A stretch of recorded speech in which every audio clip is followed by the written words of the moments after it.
Japanese Tales Expert Help. An ascetic, traveling in the north, once came at sundown to a mountain village and asked for lodging. No one would have him, but the villagers told him about an old chapel down in the valley where he could go if he wanted. They say Tengu lived there, though, the villagers remarked. Being a master of spells himself, the ascetic was sure he would come to no harm, and went down to the chapel. In truth, though, he was very afraid, and he took care to hide up upon the altar behind the Buddha.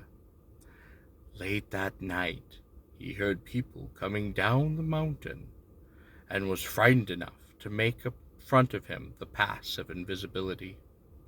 Then he held his breath and watched. In came 2 or 3 dozen young acolytes, carrying a palanquin with a plump and quite distinguished monk inside.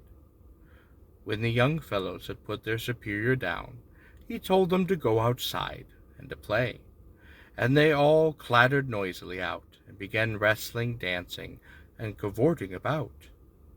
"Oh, hello there, Reverend," called the monk cheerily. "Oh no," groaned the ascetic, for despite his passive invisibility, he obviously could still be seen. "Oh, you didn't do your pass right, I'm afraid. That's why I can still see you. Come here, let me show you." The ascetic came out, a tiny bit reassured, and the monk showed him how to do it properly. "I don't want those idiots to see this," he said, "and that is why I sent them outside." The ascetic went back behind the Buddha, and then tried again. "Oh, you are doing most fine," called the monk. "I can't see you at all any more." He called his acolytes back in, and they amused themselves in the chapel for a small while. Then the whole party started back up to the top of the mountain.